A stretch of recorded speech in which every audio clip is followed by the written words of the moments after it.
Hello నమస్తే welcome back to Tejas kitchen. ఈరోజు మన రెసిపీ వచ్చేసి చందువ చేపల ఇగురండి. ఇప్పుడు మనం ప్రాసెస్లోకి వెళ్ళిపోదామండి. ముందుగా 3 స్పూన్ల ఆయిల్ తీసుకోవాలి. ఈ స్పూన్తో టమాటాలు, ఉల్లిపాయలు, అల్లం, వెల్లుల్లి పేస్ట్ చేసుకున్నానండి. పచ్చిమిర్చి ఇవన్నీ కలిపి ఆయిల్లో వేసేసుకోవాలి.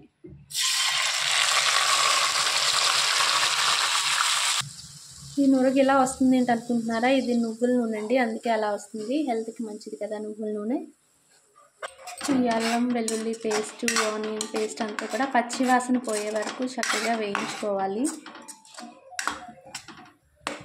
హై ఫ్లేమ్లో పెట్టుకొని కలుపుతూ ఉండాలి, లేదంటే సిమ్లో పెట్టుకోవాలి, కానీ మనం చూసుకుంటూ ఉండాలి, అడుగంటుతుంది కదా.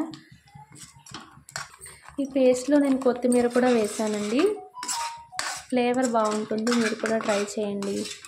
పేస్ట్ అయితే చక్కగా వేగింది.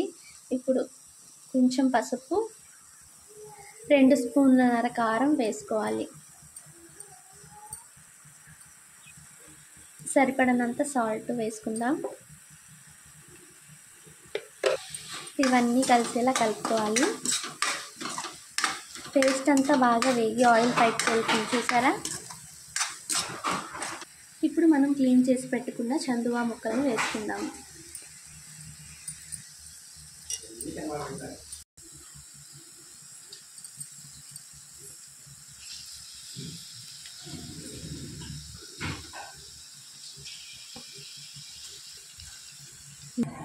ఇప్పుడు మనం వేసుకున్న చేపల్ని గరిటెతో కలపకుండా ఇలా మెదుపుకోవాలి.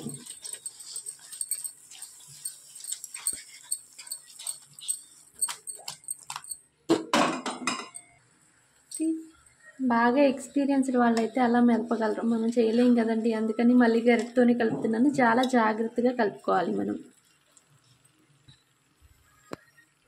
ఉప్పు, కారం, పసుపు చక్కగా ముక్కలకి పట్టేలా కలుపుకున్న తర్వాత ఇప్పుడు మనం ముక్క మునిగే వరకు వాటర్ వేసుకోవాలి.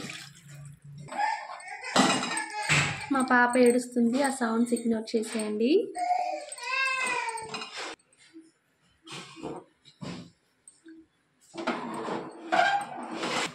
హన్వి,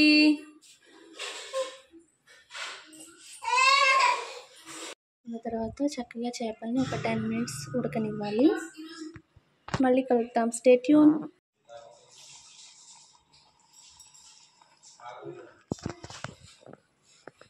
ఇలా చేప ముక్కలన్నీ ప్రాపర్గా ఉడికేలా ఉడికించుకోవాలి. సండే స్పెషల్ అయితే చందువా చేపల ఇగురండి. మరి మీరేం చేసుకున్నారో కామెంట్లో చెప్పండి. మా వారికి నాన్ వెజ్ అంటే చాలా చాలా ఇష్టం అండి. చూడండి, అప్పుడే ప్లేట్ తీసుకుని రెడీ అయిపోయారు. ఎలా ఉంది? ఫైనల్గా కొత్తిమీర వేసుకొని సర్వ్ చేసేసుకుందాం.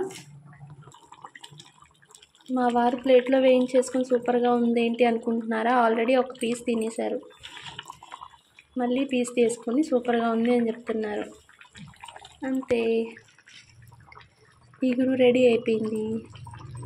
చందువా చేపల ఇగురు రెడీ. ఎలా ఉందో కామెంట్లో చెప్పండి ఫ్రెండ్స్. బాయ్.